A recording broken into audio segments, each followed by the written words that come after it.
AP CM Chandrababu Naidu, deputy CM Pawan Kalyan, మంత్రి నారా లోకేష్లపై అనుచిత వ్యాఖ్యలకు సంబంధించి తనపై నమోదైన కేసులను కొట్టివేయాలని సినీ నటుడు పోసాని కృష్ణమురళి ఆంధ్రప్రదేశ్ హైకోర్టులో పిటిషన్ దాఖలు చేశారు.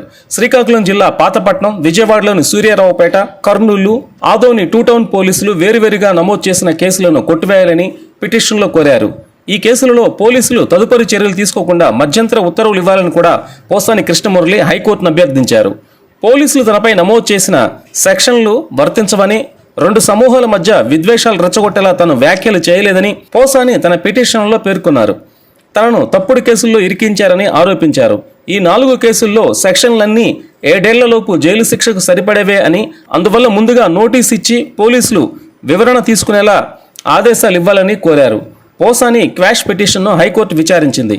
అయితే తనపై నమోదు చేసిన కేసులు కొట్టివేయాలన్న పోసాని పిటిషన్ను హైకోర్టు కొట్టివేసింది. ఆదోని పోలీసులు నమోదు చేసిన కేసులో ఇప్పటికే పీటీ వారెంట్ అమల్లో ఉన్నందున పిటిషన్ను హైకోర్టు కొట్టేసేసింది.